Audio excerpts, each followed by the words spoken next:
Welcome to the 2023 BIPOC Arts Network and Fund Artist Award application process and eligibility guideline. BANF is a multi-year initiative dedicated to providing resources that support the vibrant BIPOC arts community of Greater Houston in fully displaying their power, values, and traditions. We resource possibilities for the BIPOC art community in Greater Houston. We build community cultural capital that we can all benefit from. We recognize individual artists are an essential component of Houston's arts ecosystem. We are the BIPOC Arts Network and Fund. We are the BIPOC Arts Network and Fund. We are the BIPOC Arts Network and Fund. We are the BIPOC Arts Network Fund. We are the BIPOC Arts Network and Fund.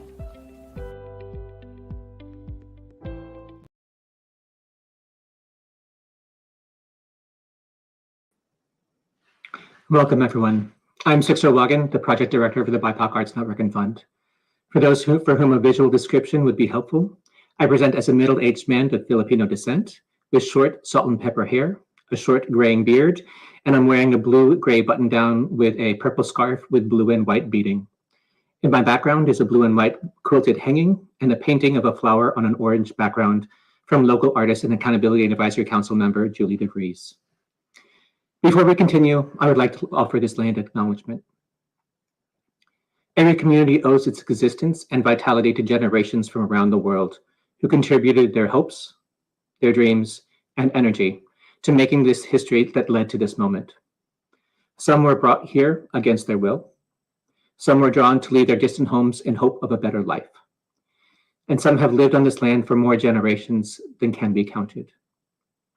Truth and acknowledgement are critical to building mutual respect and connection across all barriers of heritage and difference. We begin this effort to acknowledge that what has been buried by honoring the truth.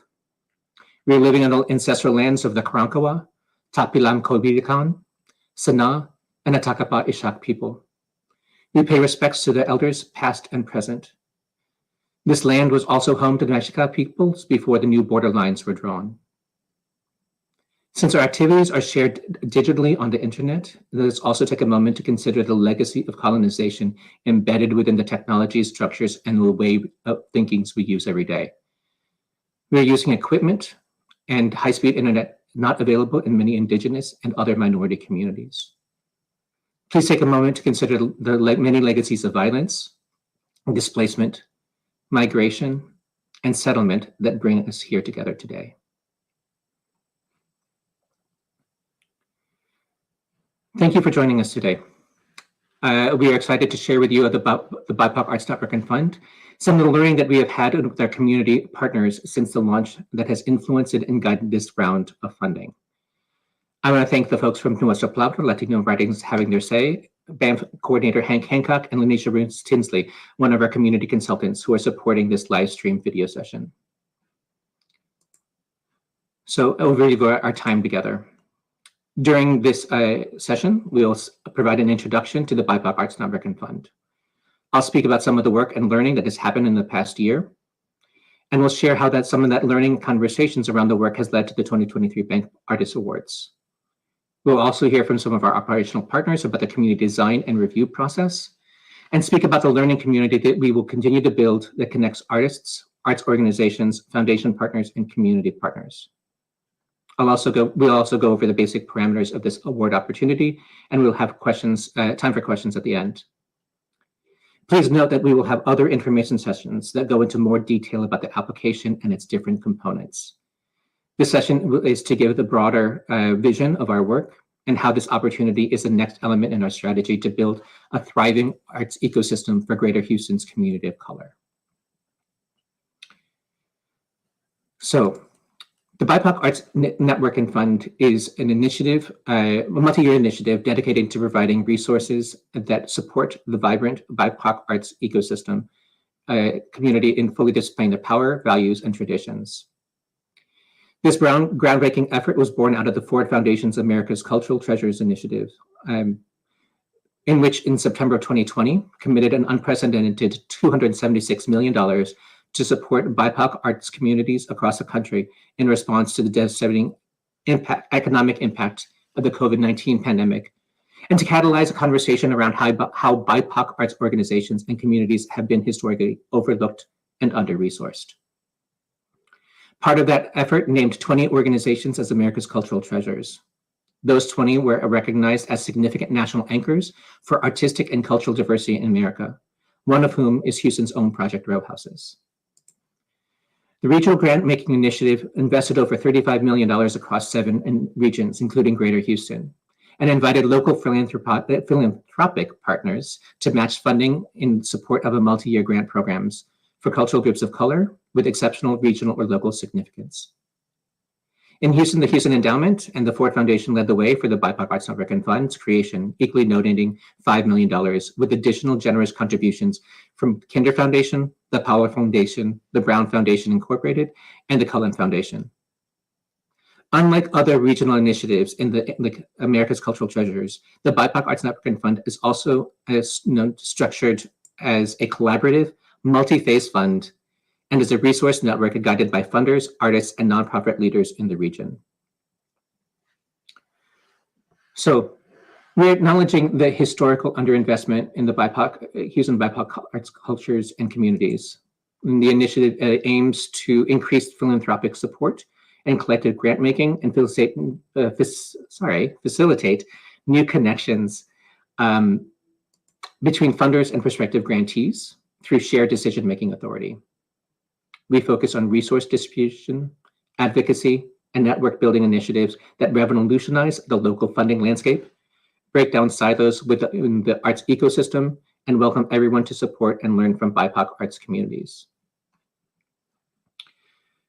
So that has been some of the history that brought us together. And right now, in terms of, in January 2022, we announced our first round of funding to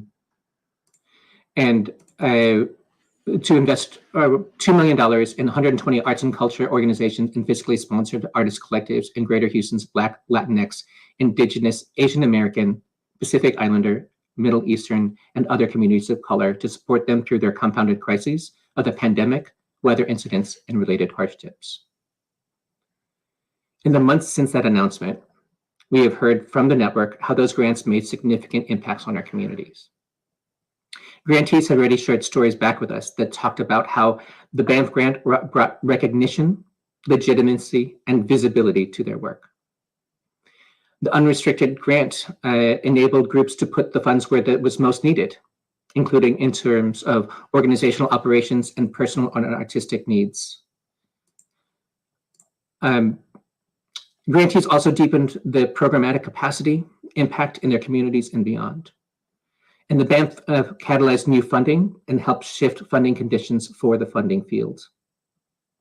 Furthermore, BANF grantees were able to build bridges into the community and support each other's projects and advocate for arts in Houston.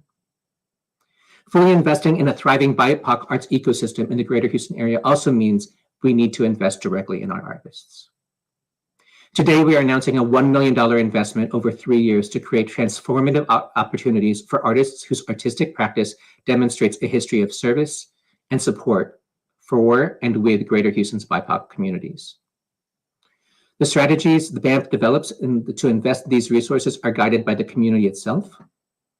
We are leaders who are artists, directors of arts organizations, foundation program officers, community activists. We build in conversations from diverse sectors of our community so that we can build a network of support and care that lasts beyond the 5-year initiative. To talk more about our leadership design and how the community participates in the design process, I would like to introduce Tony Diaz, founder of Nuestra Palabra and El Libro Traficante, one of the original steering committee members of BANF. Tony?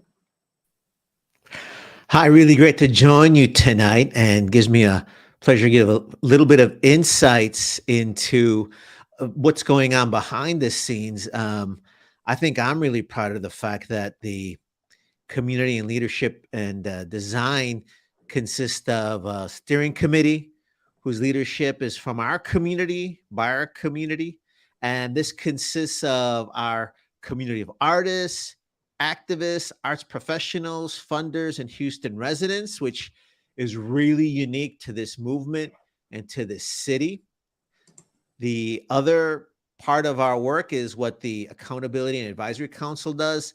That, along with our community of consultants, brings individual voices and perspectives to the work, helping us understand the needs of the community and the impacts, both positive and negative, of our strategies, programs, and language. And I assure folks, we study it meticulously, we go over it, and we keep building on it, because this really is cutting edge work that we want the future to know about, but that we can really give back to the community and really study it. And I think the other thing that's key is when we talk about our operational partners as well, this is an effort to make sure that those who are most affected are designing the programs.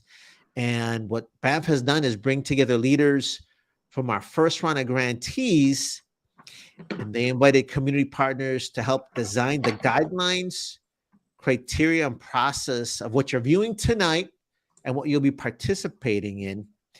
And we're responding to what we've heard before and in the past year. So we've built a process that's in tune with the Latinx and Black communities of artists. So we also need specifically Latinx and Black reviewers who understand the nuances and histories of our specific needs, our specific histories and aesthetics. And again, I really want to stress that this is really a unique way that I believe personally that the philanthropic world, policymakers, other grant-giving institutions, and all art organizations will start to adopt. Now, this then means that we need you to help us help you even more. So we do invite our community, you watching, please tell your tias, tios, your neighbors, your friends, and relatives, all the artists you know, the community concerned folks, invite them to nominate themselves, or you nominate them for readers and panelists to help us read, learn from, and identify our awardees, which we hope you'll become a part of. And you can go to the website to nominate community reviewers. But the whole idea then is these are community awards on community terms for artists that have been doing the work, but also giving back in big ways. So I'm really proud to be a part of this, Sixto. So happy that you're leading the ship as our executive director. And I just want to repeat that this is a really unique way to quantify community cultural capital, and at the same time to help artists continue to give back. And at the end of the day, to find out the research that hasn't been articulated yet. And I think that's going to be part of the legacy work as well, Sixto. Thanks, Tony. And thanks for reminding me to talk and not just read the entire script. Really important. Because I think that, the essential component is that part of our name is network. It is about the personal connections. It is about our collaboration. It's about our learning. It's about the people who are part of our communities. And that is what we want to bring forward in all of our processes, and recognize the fact that that we are humans, and this is a human-run work, and that art it is essential way in order to express our culture and our histories. And thanks for that. We also recognize that all of these things are part of a larger ecosystem, and that we are an ecosystemic approach, and that we work together in order to be able to strengthen each other and the region. I think that one of the things that we've also talked about is that $12.4 million total for the BIPOC Arts Networking Fund is an incredible number, an incredible amount of money in this moment, but it's not enough. There will always be more need in order to and there will always need to and they will find more opportunities. And so we need to be thoughtful in terms of the work that we're doing as the BIPOC Arts Networking Fund and as a steering committee in the AAC, in order to think of how do we best utilize the resources and the time in the 5-year initiative in order so that we're actually investing in people, that we're catalyzing opportunities, and that we're recognizing the cultural nodes that have actually helped our communities survive and thrive. I think an important part of our work will always be to document our learning, and in order to make sure that we are building a network of shared values and care that lasts much longer than the money. So I think that, as we've been talking about in all our steering committee meetings and the design meetings, we try to forefront the learnings in order to recognize what are the times that what are the opportunities to learn and relearn, and how are we going to actually think about the stories, the data, the visuals, the poems, all the different ways in order for us to actually present this work. And so that we're able to better advocate for, and that we're able to actually nourish the art sector that celebrates our communities of color here in the Greater Houston region. So we're going to go a little bit more specifically into the actual 2023 Artist Awards. So as we said before, we recognize that individual artists are an essential part of Houston's arts ecosystem. This investment of $1 million over 3 years is in order to create transformative opportunities for artists whose artistic practice demonstrates a history of service and support for and with the Greater Houston BIPOC communities. The BANF Award for Individual Artists will provide a one-time investment of up to $20,000 each to 50 artists. The awards will be distributed in 2 rounds of 25 awardees over 3 years. So these 25 awardees will demonstrate the rich diversity and potential of Greater Houston's BIPOC arts ecosystem and arts community. And we believe that the awardees will come from different parts of the city, have different educational backgrounds, have different areas of creative focus, different cultural histories. They may speak different languages, and they may have different reasons for coming and living in Houston. But all have a demonstrated history of supporting our communities of color through their creative practice. I want to be clear that we do not have a preconceived definition of artist, nor a singular definition of service. We have made a commitment to discover with our consultants how our Houston artists and creatives are ready to do that work in Houston. And through the application process, we will be able to learn from you how to describe the service and how community members actually describe the impact of that work. We want to celebrate the amazing work that is being done across the city. We want to recognize and honor that through this award. There is a lot of stories and support and service. And we look forward to reading how that our artists contribute to the thriving communities of color. We also need to be specific that this is a competitive opportunity. We will be looking for a demonstration of service that stands out as different, that can inspire others, that has a community of advocates that can share the impact of the work through their statements of support. We are making choices in order to make investments in a few people and believe that these awards of up to $20,000 can be transformative to their lives and their careers. And by honoring and investing in these artists, the Greater Houston community will also benefit. Since this award is not tied to a specific project, we are asking the awardees to commit to share and learn with us and each other. We are asking them to be part of a learning network, and through their idea sharing, the collaborations, the inspiration, the BIPOC Arts Networking Fund can facilitate adaptation and thriving throughout the city. That is the background and the overview. That is our hope. And so I'm going to ask one of our community consultants, Lanisha Bruce Tinsley, to walk us through some of the particulars and the specifics. Lanisha? Hey, thank you. Lanisha, I'm not sure that I can hear you right now. You want to check your mic? Oh. There we go. Hi, it's a pleasure to be with all of you tonight and to share on behalf of the team the eligibility and application components of this award process. There are very few eligibility requirements to apply for this award. This is part of our learning to invite people into the process who may not have felt welcomed in other processes. To be eligible, applicants must have an address that is located in the 9-county region of the Greater Houston area. These counties include Austin, Brazoria, Chambers, Fort Bend, Galveston, Harris, Liberty, Montgomery, and Waller counties. This should be your primary residence and a primary focus of your work for the past 2 years, investing in communities in these counties in this area. Awardees must be at least 21 years old. Applicants can submit using written text or video responses.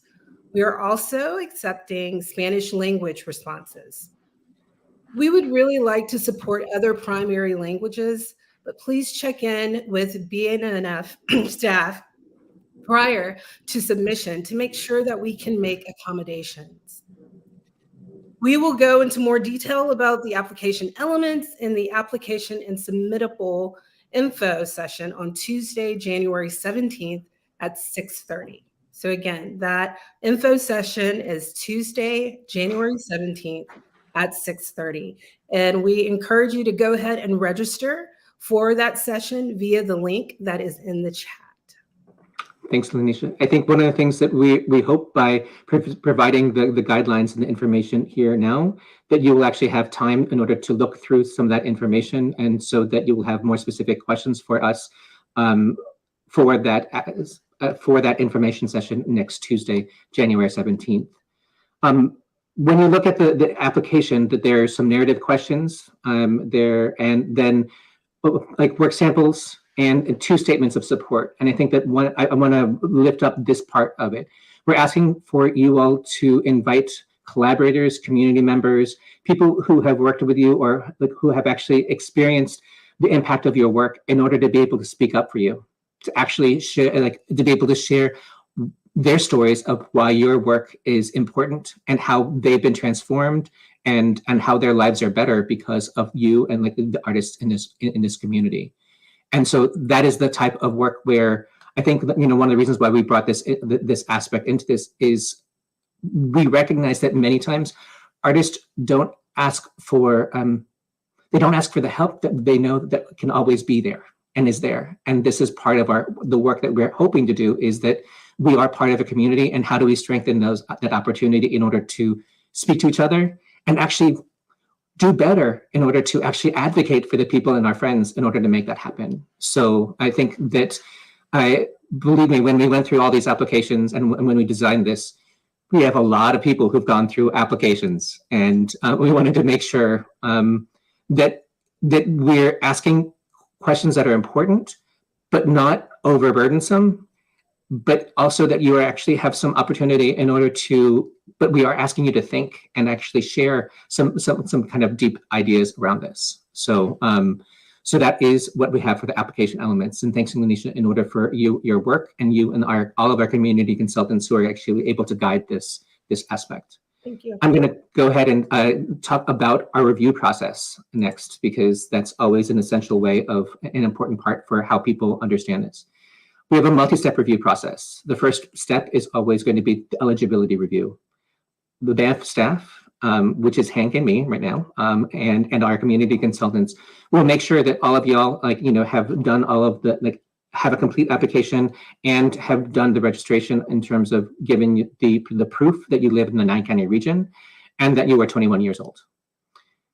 That's, again, the basic eligibility here. Then it goes into panel reviews. We actually have a multi-panel review process in which there is going to be a general panel that will review all the applications and determine a list of finalists. We also, as Tony had mentioned earlier, have community-specific panels of looking for the Black and Latinx community, in order so that some of the awardees will be determined specifically by them, so that we better understand what it means for those communities around the histories, their nuance, language, and aesthetics. We'll also have the next step. It'll be a finalist review process in order to make sure that all the applicants and determined slave awardees who will be named as part of the learning community. The final step of this process is actually the verifications and kind of the contractual work, in order to make sure that the people are willing to accept the money and that they have the capacity in order to take the money in this. So as you can, in that component, an important part is, of course, the review criteria. And here's the review criteria in terms of that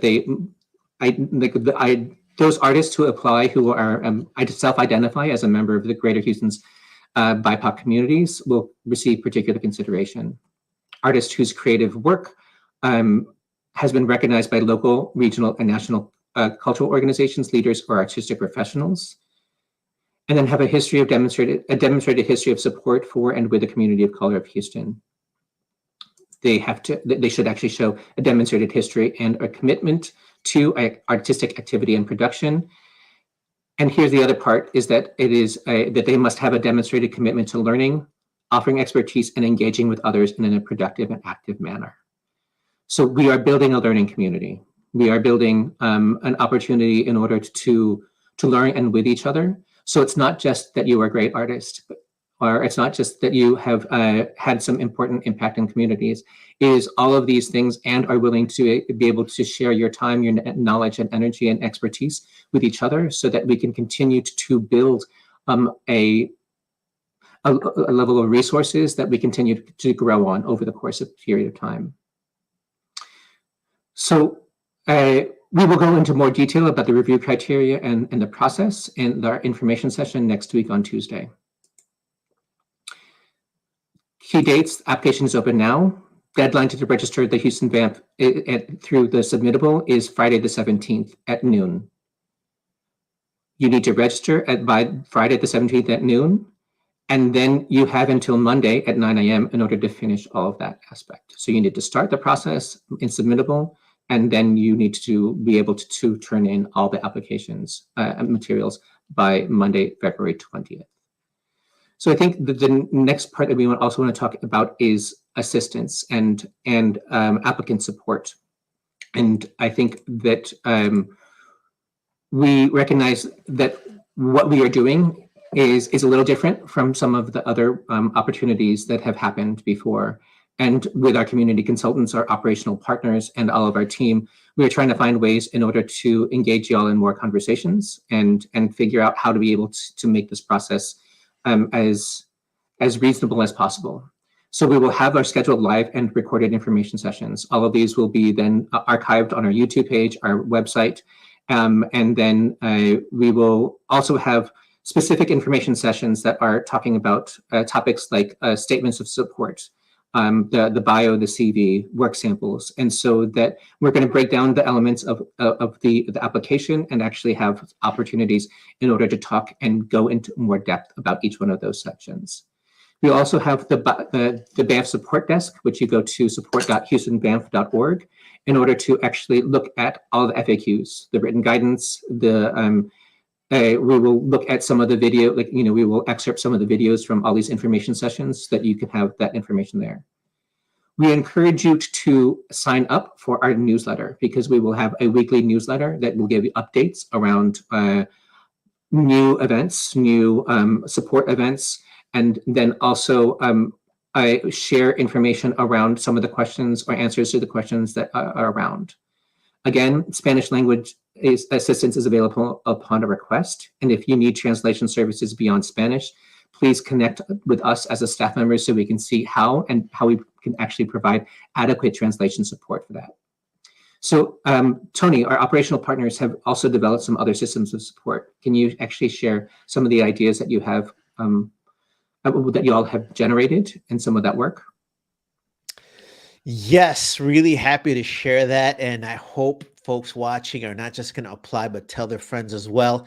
Sixto, you mentioned some of the traditional support that we have. So whatever you expect, that'll be there. You mentioned the Spanish language support. So the Latino contingent of the design team came up with 2 additional programs. Obviously, everyone is welcome, but we do want to cater to some of the needs specific of the Latino community. So there's 2 that I want to tell you about, and they're in person. So we'll have a chance to hang out as well. And the first one is on Wednesday, January 18th, 2023, from 6 p.m. to 7:30 p.m. And that's going to be an info session, a Latino town hall, all in Spanish, completamente en español. Es que, por favor, vengan y estén listos. We'll have, of course, the forms are already in Spanish, but if folks need a little more help in Spanish or want to hear it again in Spanish, please do stop by that evening. Again, that's going to be Wednesday, January 18th, 2023, from 6 p.m. to 7:30 p.m. at Mecca, which is 1900 and Kane. And then the second event will be in English, Spanish, and Spanglish. It's the Latino Artist Cram for the Exam. Get ready for the BANF Individual Artist and Info application. As you get closer to it, this is Saturday, February 4th, 2023, 2 p.m. to 3:30 p.m. again at Mecca at 1900 Kane. And of course, everyone is welcome.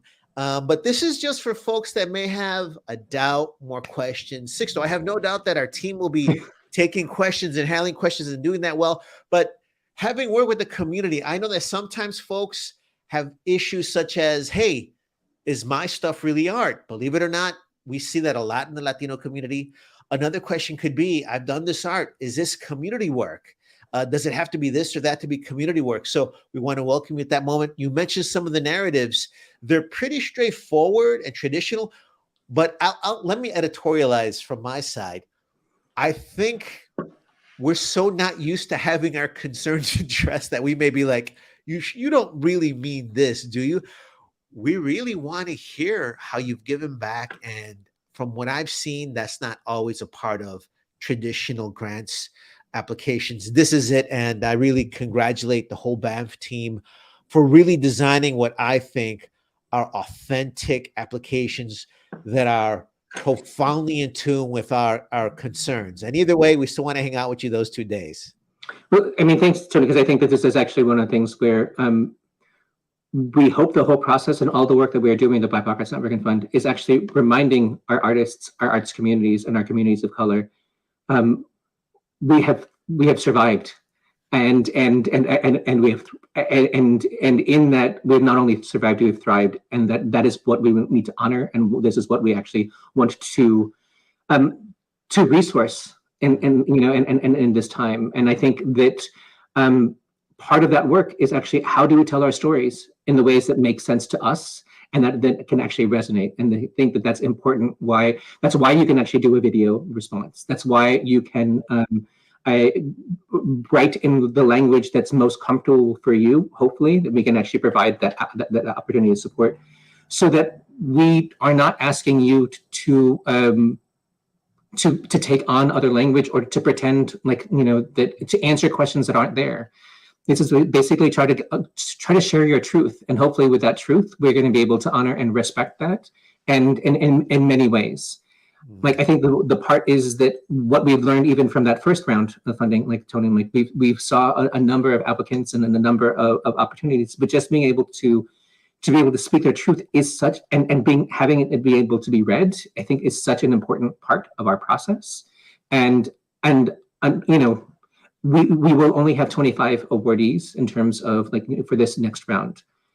But there's a lot of other ways in which we hope that this process will be of support, and that the opportunities like the cram session and the other opportunities, in order to actually build a network and connect people that, like, y'all are doing great work. How do we do this? And how do we do it together? How do we do it in a space in which it's not about competition, but about how all of us are actually building a stronger Houston, a Houston that we actually deserves us, and how we live in this place. So that is the big kind of the big presentation component of this work. And so please put in the Q&As in the chat, and we're going to be open up to the Q&A in the session. I want to be upfront, the learning process is an important part of the work that we're doing here. I think the learning and the documenting process, because we are the learning and the relearning process that all of us are doing as administrators, as philanthropists, as arts organizers, as activists. I think that we're trying to build a connection and a shared language and an opportunity in order for us to learn together and actually recognize that this moment, this post-COVID, we're not even post-COVID, but still in this moment, how do we build a place of possibility? And that's what we continue to try to resource in this moment. If I can add one more thing, Sixto, Sure, Tony. I would really like to stress that when you said the learning, I want folks to appreciate that these individual artist grants did not exist before. These are really new ways to design the application procedures that we hope will be repeated and adopted by other organizations. And as you said, we really are going out of our way at each step to learn for the next step, to broaden this process and to continue to not just quantify the community cultural capital, but to create ways that will really teach the rest of the world how our community functions, our community artists work. So hats off to you for putting the work into that. And I congratulate everybody involved with BIPOC Arts Network, including the folks that have applied who become part of the research as well. And I think that that's an important part. Like, you know, as you mentioned before, so many of like our design teams are made up of grantees and you know, and applicants, and that what we are continuing to do is build a community, and so that we can work together. And this is one of the opportunities that we have, is to actually be able to work and learn together through this process. And we are going to ask the awardees in order to make an 18-month commitment in terms of that learning community. And 18 months sounds like a really long time, but also in order to actually get some work done, I think it takes 18 months in order to get, like, it takes at least 12 months in order to actually feel like, oh, that we can be upfront and honest with each other. And then it's another 6 months in order to like, well, what can we do? So I think that that's part of the reasons why we've come up with an 18-month learning thing. So I think that Lanisha and we're going to go into kind of our Q&As and what we have coming on. And let's see. What questions do we have for us to, yeah, thanks. Oh. Yes, we do have some questions. Let's start with this one. It's around the conflict of interest.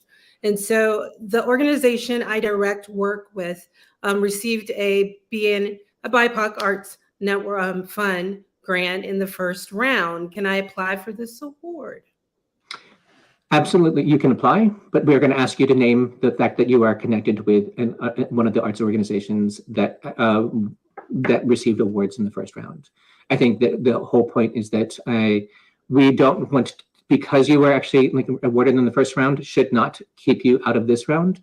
But we do want to be very clear around how we want to spread like those resources, and those choices are going to. So you are eligible, and we'd love to like and we'd love to hear your stories in terms of that work. Yeah. Great.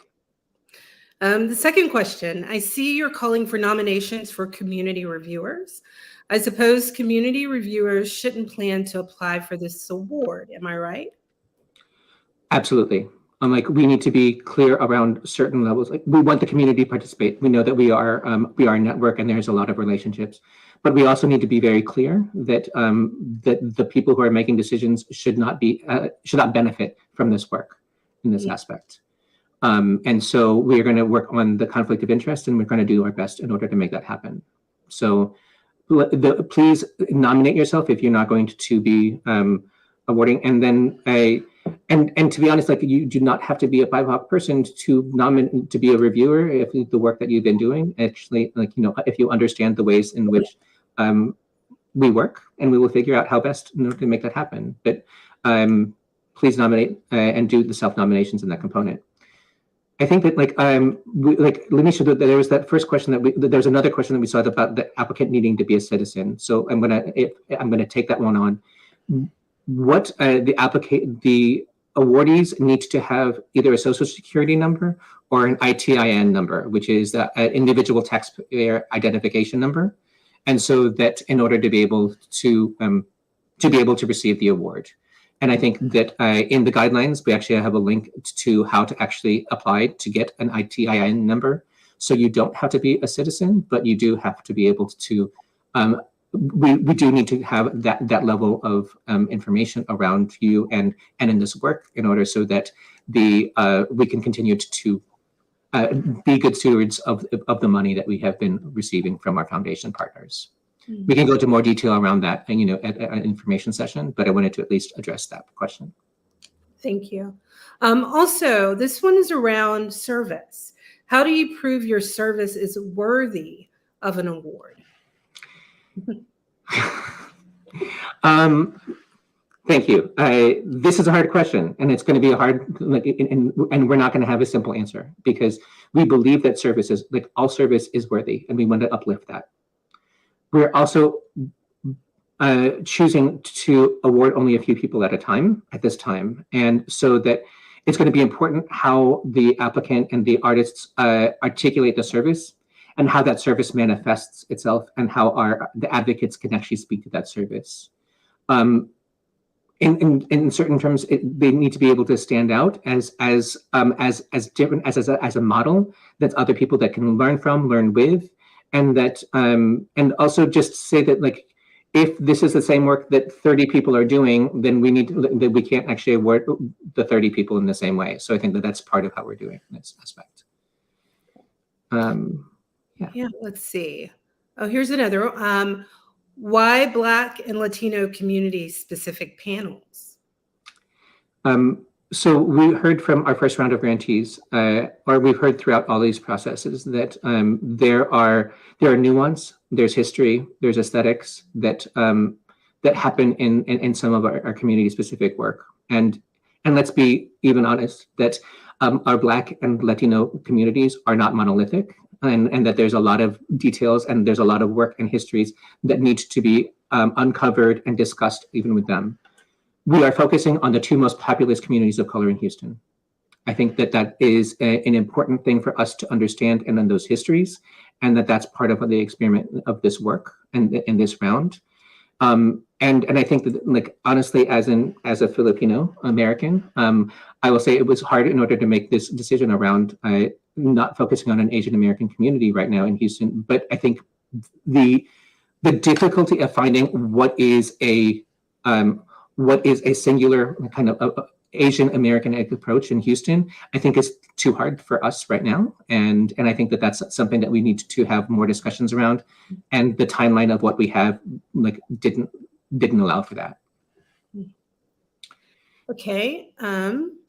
When will awards be announced and funds be made available? Really important question. So our plan is that I'm looking at our timeline so I get this right, because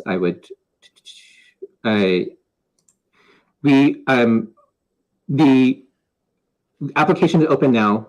It is due February 20th. The review process will happen in February, March, and that depends on the number of applications that come in. But we hope that we'll be able to, we anticipate to announce the awards by the beginning of, by mid-May, because of all the contracts and all the other work. And then, however, if the volume exceeds, our current predictions, we might need to extend the timeline, and we will connect with all of the applicants if we're going to be able to extend that timeline earlier. What can the grants be used for? That's a really important question, and pretty much as long as it does not, as long as it's not an illegal and doesn't support discrimination, the grants can be used for research, it can be used for a project, it can be used for a down payment on a house, it can be used for a lot. It is not project specific, so it's really up to how it's an investment into the artists and their work, so that it's pretty open into that aspect. Thank you. That's a great question. Can a recording, I'm sorry, let me make sure I'm reading this right. Can a recording project of BIPOC composers apply? I'm sorry, can you put that question back up? Yeah, I think it's someone who is a composer and has a recording project around, or a project recording around BIPOC composers. I was wondering if this is like a project-based service. So yeah. I think that we're going to have to, so that sounds like it's a specific question that we're going to need to figure out on this. But number one, that you all need to be it needs to be we hope that the artists that are applying are BIPOC in this aspect, and identify or self-identify in that work. This is not a project. So this is not a project grant. This is not about a specific project. It is about the history of your work And so hopefully, so it is not about talking about that future project, but it needs to be, the application needs to be talking about what the work has been done in the past that actually supports the thriving and the work for our BIPOC communities here in Houston. So we can talk about more that specific question in the future, but I think that that's the general idea, is that let's not think about specific projects, let's think about what your work is and how it's been supporting of our communities. Wonderful. Oh, this is a good question, given Houston is constantly growing and people are coming into our wonderful city. If I am new to Houston, can I ask advocates from out of state to speak about my work in communities? So you need to have you need to demonstrate residency in Houston for 2 years. Mm-hmm. And so that it is about, we are here in order to award and honor the people who have been doing the work here, not to dismiss the people who've been who have come in the past 2 years and have been doing significant work. But we are focusing on some long-term impacts and long-term community components of this. You can add, as for the advocate support, those can come from anywhere. But I think that going back to the residency component, it is a part of the eligibility is that you should have been here for 2 years. You should be here. Mm-hmm. Thank you. I think, are there any other questions? Tony, I think there was a Spanish language question that... Sí, hay una lista de categorías de tipo de artistas. ¿Sabes qué, Gabriela? No, y te voy a decir por qué. A final de cuentas, queremos animarte a ti como artista que tú necesitas definir qué significa eso para ti. Entonces, yo quisiera que usted haga su aplicación y nos cuente cuáles son sus hechos que usted significa ser artista. Y yo creo que así el panel puede entonces decidir. So the question is, do we have a list of specific type of artists? And from our discussions, Sixto, I'm pretty sure that it seems that we want people to submit and say, hey, I'm an artist, here's why. And then the panel can have discussions and say, wait a second, is that type of music art or not? And so forth. Would you say that's accurate, Sixto? Sure. I think that when you look at the questions, it is at the very end, we're talking about demographics, where we actually ask you all to self-identify around some of the art, some of the artistic practices. But that is not a major part of our criteria. Really, it is exactly what Tony said. It is how you, if you define yourself as an artist and as a creative who's doing this work, then please apply. And we actually we hope that the people who are atypical, who are not MFA college trained, or who have different ways of approaching art, actually do apply because that is part of how Houston is Houston. And we want to be able to make sure that that's represented in the award. We hope that that's going to be something that's going to apply in order so that we can actually lift that up and honor that in terms of the ways that we are working for this level of award. There was another question in Spanish. Estaban preguntando de las cantidades de las becas. El total es $20,000, pero si usted recibe los fondos, se le puede dar en diferentes niveles, si eso ayuda a usted con sus impuestos, su estatus o lo que sea. Pero la beca, los fondos son hasta $20,000. The questions in Spanish was asking about the language of saying up to $20,000. And what I remember from our discussions was that it's up to $20,000 considering how that could impact someone's finances, tax status, etc. Sixto. Yeah, I think that we have heard from other artists and and from other models across the nation, and recognizing the fact that getting $20,000 in 1 year, in one fiscal year, can make a whole lot of other problems for people's insurance. They could make problems for your for finances in the future. And so that's one of the things that we're being very careful and considerate about in order to make sure that we're here to help the artists. We're not here to destroy their lives for the future. Mm-hmm. And so we are saying that it is a $20,000, we're investing $20,000. That might be over a 3-year period. That might be, over this period, but that's one of the things we're going to be working with the awardees in order to make sure that we are doing our work in order to uplift them and not create more problems for them in the future. And Sixto, there were a few questions in Spanish, but also English, asking about if folks no necesita ser un grupo sin fines de lucro. So you don't have to be a 501c3 nonprofit. This is specifically for individual artists. Now, if you've worked with different organizations, you will list that then. So if you are, si usted es un miembro de un grupo, estamos que usted necesita aplicar como un artista individual. Pero claro, sus logros con ese grupo también cuentan para recibir la beca o el premio.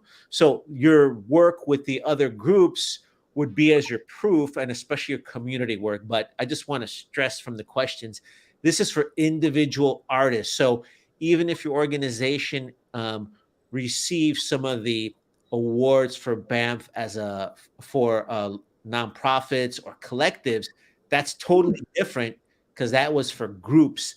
This is specifically for individual artists. Do you want to add anything to that? Yeah. Absolutely. Because I'm sorry, Glenisha, go ahead.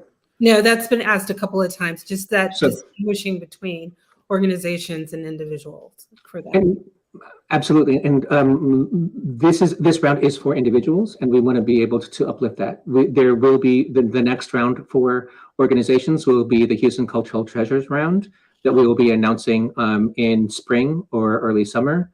But we needed to have a very distinct focus on the individuals of our community and invest in them at this point in time. And Sixto, I think this is a good question for us to do before we wind down. Will there be adaptable ways for artists who are unhoused or have a unique housing situation to prove their residency beyond typical means, their residence beyond typical means? I think that that's an important question, and I think that it would be important for y'all to reach out to us individually in order to be able to talk about what that looks like.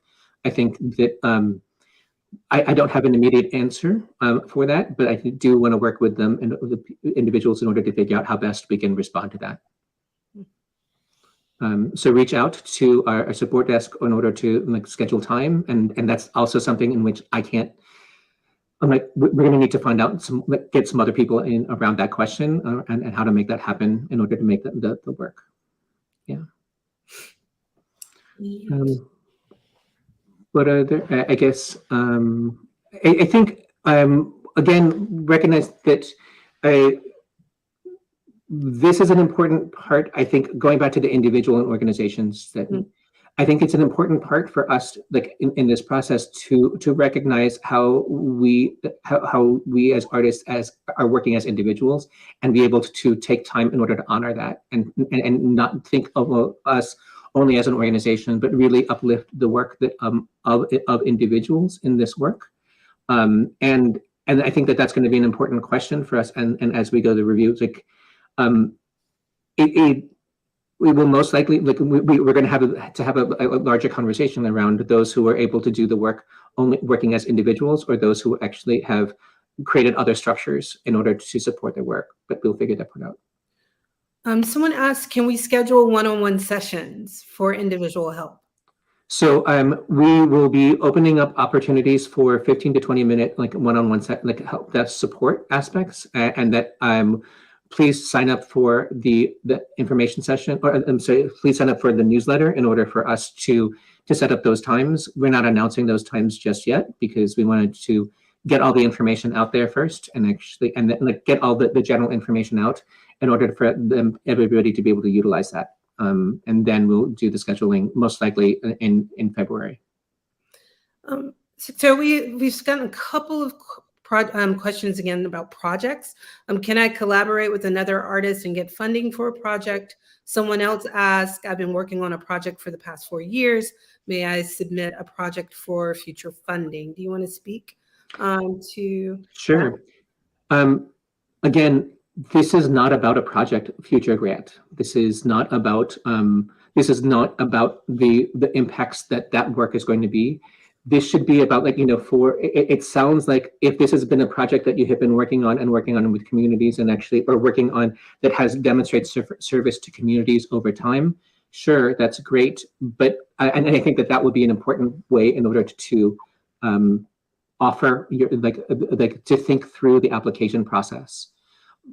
But we're asking you all to be able to think about your work beyond just a project, and think about your work over time, and think about your work and how that work serves our communities and of color here in Houston. And that is the lens, and like that is one of the lenses in which we're asking you in order to think through this. And our hope is that you're able to look at your work beyond one project, beyond one opportunity, but really what is the long term and what are your larger goals around that work. You know what, Sixto? A lot of those questions are derived from all the ways that all the formal or the traditional arts world make us fill out the applications. Those are totally questions derived from all those other application processes. So this is very different in that the application asks you to quantify your community work, and then the money's yours. And you mentioned there's a time to collaborate with others, but it's a very different approach. So I think there's some healing and revisioning going on. So that's interesting. Absolutely. I think that in the identity of a Latino, what can Indigenous artists apply that have been given a Latino label? Tony, do you have there's I'm like Tony and we've had conversations that we've had 3-hour conversations about some of this content. And so I think that this is one of those where if you can take it, if you have a short answer to this, then that'd be. If you're Indigenous, quick answer, if you're Indigenous, apply. We can have a longer conversation about what the acronym means, Black, Indigenous, People of Color. We can mention that. The last thing I'll say about that, because like you say, this could be a 3-month conversation. And I teach classes on this, right? And the week we talk about identity labels, I try and keep it down to just 2 dozen. The last thing I'll say for now, traditionally the acronym Black, Indigenous, People of Color refers to those letters in the acronym. We actually overtly and directly added Latino to our discussion of it so that folks understand that, for example, for me as a Chicano, I've achieved self-determination by studying my history. I know that I easily fit in the letters BIPOC as someone who's Indigenous and also someone who's of color. But we also wanted to make that very, very clear. So actually, for sure, if you're Indigenous, you apply. And I think the questions that people have about identity, send it in, let's talk. And again, we'll have 2 live sessions. We can chat about that. That's the quick answer, Sixto. Well, it's also if you all self-define at that work.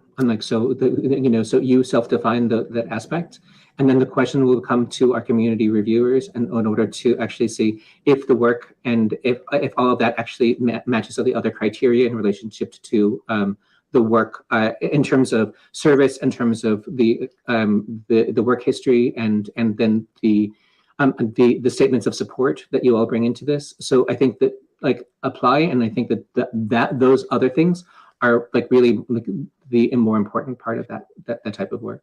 I want to remind folks, as I say in my book, artists contract language, poets liberate it. We are not the Cultural Border Patrol. So we're here to broaden it and bring everybody in. So. Yeah, and on that vein, what and who is qualified as an artist? Do we have qualifications on what an artist, who is an artist, who can apply? So I think that one of the criteria is actually talking that you have been doing this work, and that your creative work has been recognized by local, regional, or national cultural organizations, leaders, and artistic professionals. So that can be community leaders, that can be local community leaders, regional or national community leaders.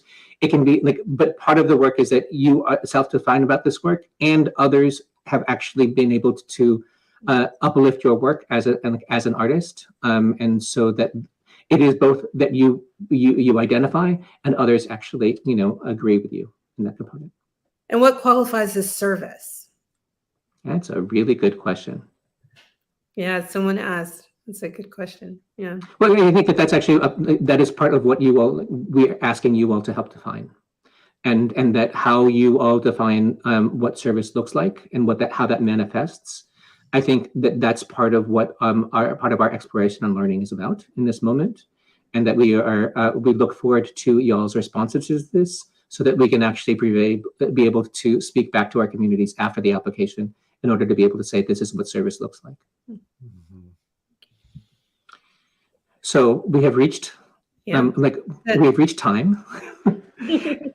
And there's so many more questions, and there's so many more, but there will be more opportunities in order for us to be able to answer the questions. This was an important, and thank you all for joining us in this moment in order for us to be able to announce this opportunity and share some of the background.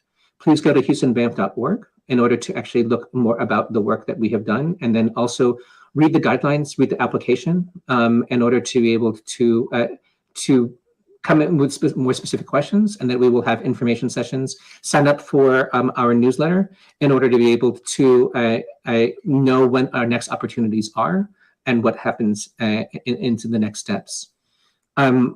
We are engaging in a lot of conversations in order to learn from and with you all, and that we hope that like in these that we have about, I think it's 5 to 6, I think it's 5 weeks from now in order to like between now and or maybe 6 weeks between now and when the deadline of your application.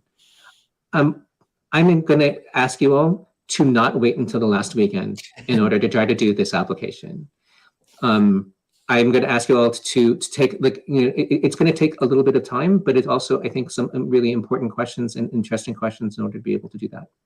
So thank you again for joining us. Thank you, Tony. Thank you, Lanisha. Thank you all, like Rodrigo, Roxana, Hank, and everybody on the back end who's helped make this happen. Thank you all for attending in this moment. And we know that we're utilizing these virtual sessions as an opportunity to get to a lot of people real quick, but then we also will have some in-person sessions that are coming up. Thanks, everybody. Take care and continue your good work. Thank you, Sixto.